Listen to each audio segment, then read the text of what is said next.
Ayun guys, nakabili na tayo ng bigas. So, ano na natin yung mga ibang mga ibibigay guys ng mga gamit. Dito tayo sa bahay ni Ma'am Yabi. Piya doon Ma'am. Alvarez, sir. Ma'am Alvarez, ayan. So, pick up natin yung bigay ni Ma'am. Ma'am, thank you Ma'am. Para doon sa nasunugan po sa Baryungan. God bless po. Ayan, malaking bagay po yan Ma'am. Alam ko na sa pamagitan nito, makakagan po ito doon sa family. Ma'am, thank you Ma'am. God bless po. Thank you. Hello Ma'am, good morning. Wow, thank you Ma'am. Malaking tulong po yan. Thank you so much po. God bless po. Bye!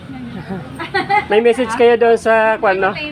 Sa nasunugan. Sa Baryungan natin. Sa Baryungan po.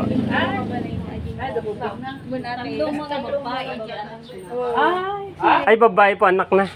Ang kupaya mo po. Apo. Sakto pa panunutin niya ng Timothy ko. Hello, thank you so much po. Doon ko ang palago ka kami ni Biel. Andan ko may sir.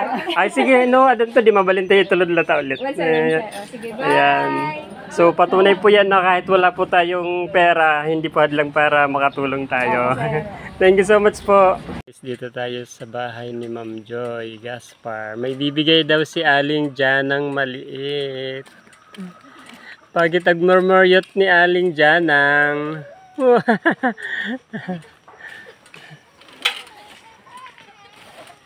Thank you, Aling Janang. Thank you sa gift mo.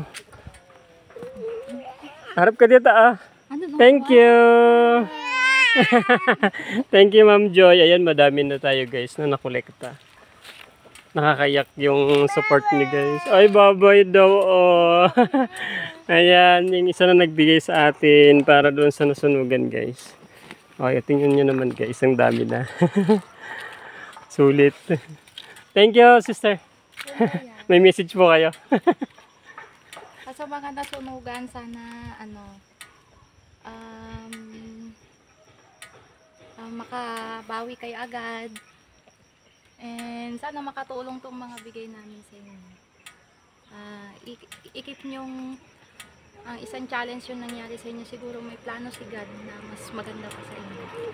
Ayan, thank you so much ma'am. Bye bye Janang. Bye bye.